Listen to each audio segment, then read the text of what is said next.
Our study today is How are the Lord's 144,000 sent to proclaim the loud cry?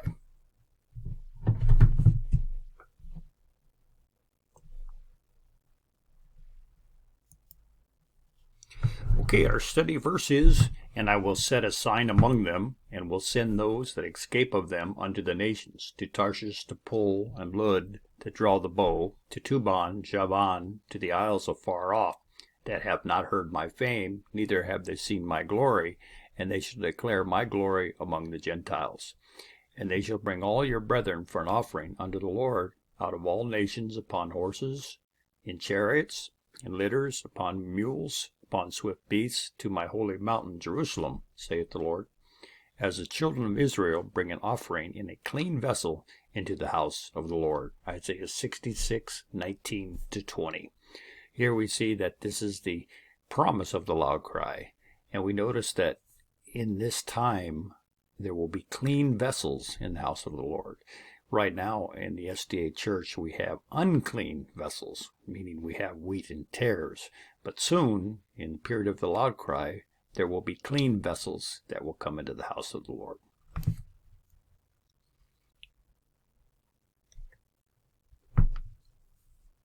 All right, so our notes on Isaiah 66:19-20. There are over 80 mentions of Isaiah 66:19-20 in the message. Most speak of being sent to go into the world to proclaim the loud cry. So the questions we have is, number one, what is meant by being sent? Number two, when are they to be sent? Number three, from where are they sent? We're bringing this study today because it's very important. The subject of final event timelines, unfortunately, is broken among present truth believers. And it had been this way since Brother Houteff died. False teachers have come in and told disjointed timelines, and we've kind of, as a group, just got all confused over the years about the final event timelines. So we're going to, in the next month or two, we're going to be bringing more presentations on final events so we can get a clarity here, because the message is not confusing. It's just us that don't understand or don't assimilate what the message tells us. And this loud cry presentation will be the first of many that will go into the final events and so forth. So we always tell the listeners that because the Lord's Spirit of Truth is one that guides us into all truth, we request that you kneel and pray, ask for the Spirit of the Truth to come into you, and the Lord will be faithful and guide us into all truth. So let's begin.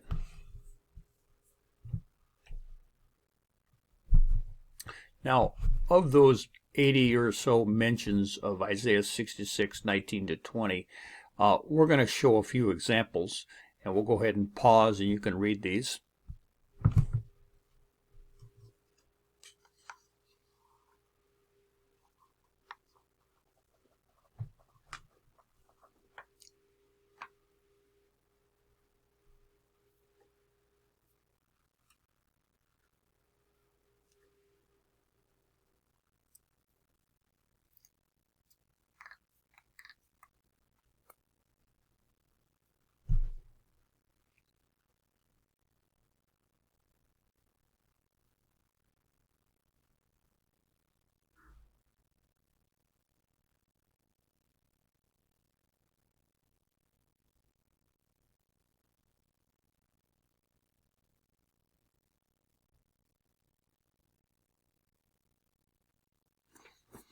Okay, so in these first couple examples, we notice that, again, it says sent. You know, we have to understand what is meant by they are sent. Obviously, someone sends them, and under a certain circumstances, they are sent. So let's look at some more examples.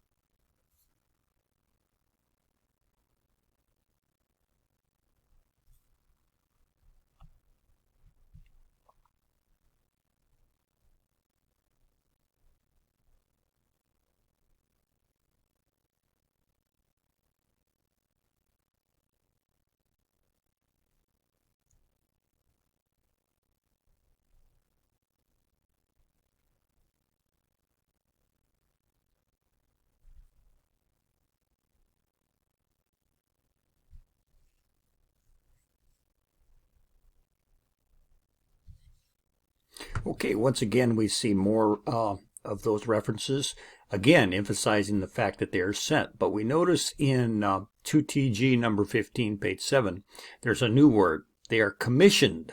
Okay, so we see that two instructions here, sent and commissioned. So what is meant by that? Let's continue. All right, we're going to look at the harvest chart as we like to do. It's one of the most clearest charts showing the end time event timeline. And as we see here, it makes mention right after Ezekiel 9, we enter what's called the loud cry. And this is the time of the harvest. But just because it has a line here doesn't necessarily mean immediately, once upon that line, Ezekiel 9, that they go out to do the loud cry. No, it's just the general period of that time. In the same token, we see in 1929 the line here, and we can't say, well, that was when all the 144,000 began to be sealed, right? It was the time period of the sealing message. So in the same token, this is the loud cry period. Not necessarily it starts immediately at this line. So let's look more into this study. All right, so points to consider. There is nowhere in the message that teaches that the 144,000 shall go immediately out to do the loud cry after Ezekiel 9. The first thing the 144,000 will do is, and we'll pause, you can read these.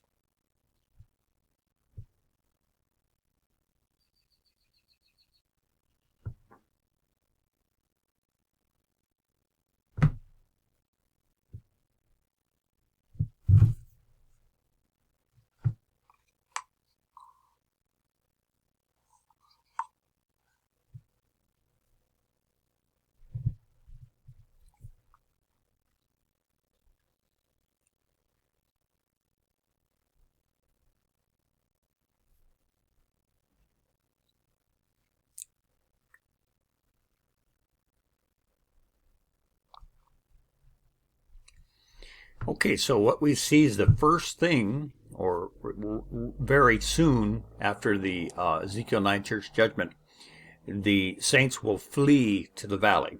Okay, and one of the things is noted is that they will be quickly fleeing. You notice it says fleeing as if from an earthquake. And again, we have two references that support the same idea, that fleeing or quickly leaving is indicated here. So we know that once the Ezekiel 9 church purification comes, there's not going to be a lot of dallying around where the 144,000 will be at that time. They won't be staying in their land just, taking their time. No, it seems to appear that they're going to be fairly quickly gathering their stuff together, making their plans, and leaving towards the kingdom. Okay, so this is very important. This is the crux of this study, and that is the authorization and commission must be given to the loud cry workers. We'll go ahead and pause. You can read these.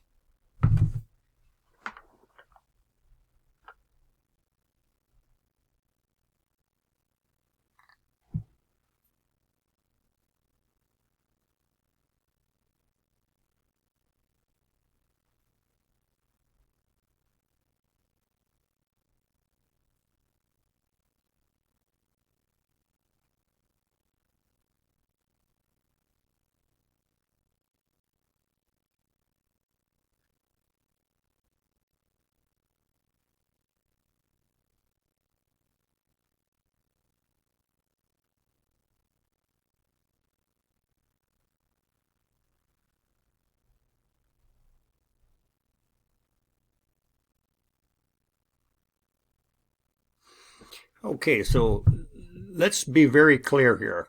We highlighted in red the part that we really need to comprehend, we really need to focus on, and that is that there's going to be authorization prior to engaging in the work. So let's remember that the message tells us that in the house of David, which we know will not be established until the kingdom comes, that's when the house of David is established. In the house of David, there must be authorization given from antitypical Joshua prior to the workers engaging in the work. What work? The loud cry work. So we see beautiful clarity here that as the saints make it to the kingdom, as the house of David is being formed, in other words, the kingdom is being built up at a certain time, they are authorized by a typical Joshua, who we understand to be Brother Hodoff after the study of the antitypical David and Joshua and Zerubbabel and so forth, point all to Brother Hodoff. So we understand that he will give the authorization, and that authorization is not his, it's from the Lord. The Lord is ultimately supervising this loud cry work. And so there's an order, authority that passes down. And so this is beautiful, brethren, because it helps us to know the process of being sent for the loud cry. Now, this is another important area that we need to focus on. The kingdom is set, then the loud cry. We'll go ahead and pause and let you read this.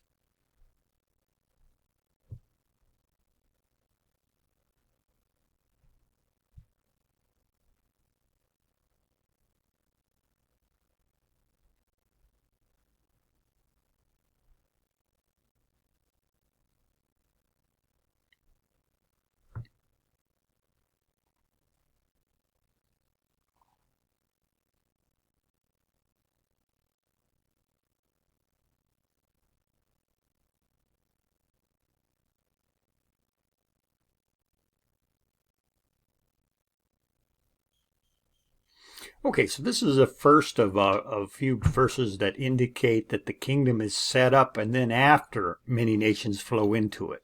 So we remember that the loud cry workers aren't going to be bringing in people into a bunch of building and a bunch of confusion and all this. The kingdom has to be set, and then the great multitude come into it. This is very clear from this statement. And we'll show you another one here.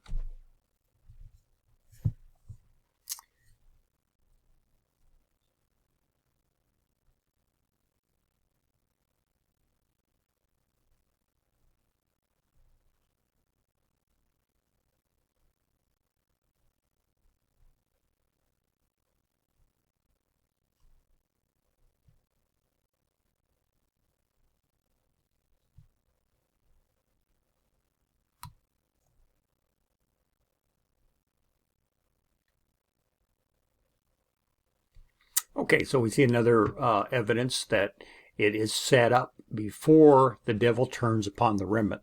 And that means that the Sunday law is where the devil turns upon the remnant. That's how he persecutes them, with the Sunday law and the death decree and so forth.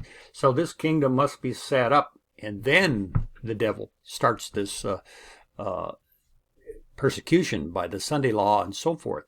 And that's another study that I would like to point out, is that some of the teaching in Davidia claim that the persecution, particularly Jacob's time of trouble on the way home, is from the Sunday law, but that cannot be so. If you'd like to see that video, it's entitled, Does 144,000 Get Persecuted by the Sunday Law? So you can watch that video from our channel.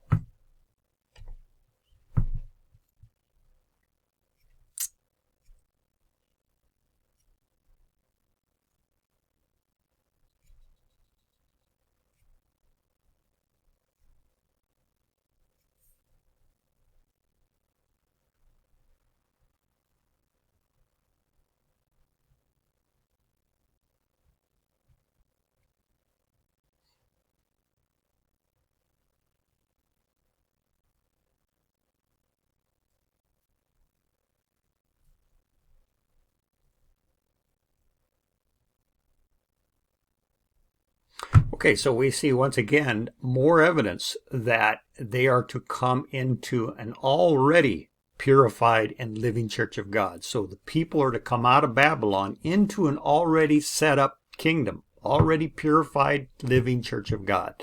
So again, this is preponderance of evidence that there's going to be a process here for the loud cry and when the people are to come into the kingdom. So we go back to our chart and we look at this and marvel how great the harmony is in this message, and particularly the end time events, how beautiful inspiration sees clearly to show us. Now, we just went over many of them, and we want to point out that we know that the kingdom is set prior to the great multitude coming in.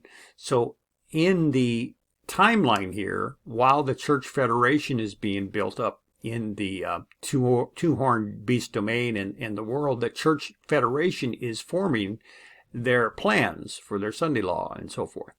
Then at the same time, the workers of the 144,000 and the carpenters and so forth are building up the kingdom. So there's going to be a dual work at the beginning after Ezekiel 9. But yet the loud cry has not began yet, because the kingdom is being fixed, being repaired and set up, and then authorization comes. So the loud cry begins, and then the miracles and so forth from the loud cry workers, and at the same time the false prophet and joins up with the two-horned beast and does his miracles. So there's going to be a dual work during this time. The 144,000 and all their miracles, and the false prophet and his miracles, and there's going to be a battle for souls right here.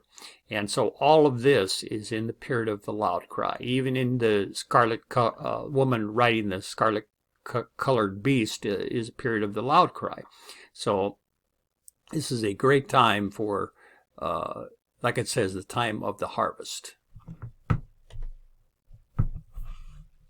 All right, let's look at our summary. The 144,000 will begin their travel back to the kingdom after Ezekiel 9. No loud cry will be given until the following. The kingdom is set up, the commission and authorization is given by the Lord through the antitypical Joshua, Brother Hodoff, to give the loud cry. Then the great multitude will be called into the kingdom. All of this perfectly harmonizes with the harvest chart. So when we know that the harvest chart gives us symbols, we know from 2SR page 10 and 2SR page 288 that we can distinguish the difference between truth and error. And it's a powerful thing to know that the symbolic charts are very helpful in understanding end time events. So we hope you've been blessed and know a little bit more about this loud cry, and we'll continue to prepare for future studies in the final event timeline. It's very important. Like we said, this has been broken for decades now, and sad to say, it's a lot to do with the new codes, and the brethren have been taken down the wrong path with these new codes. They lead us into disjointed, non-harmony studies where it doesn't harmonize when you have other statements put together and so forth. So we hope to, by God's grace, put more clarity into the final event timelines. So again, thank you for watching. Until next time, may the Lord continue to guide you into all truth. Amen.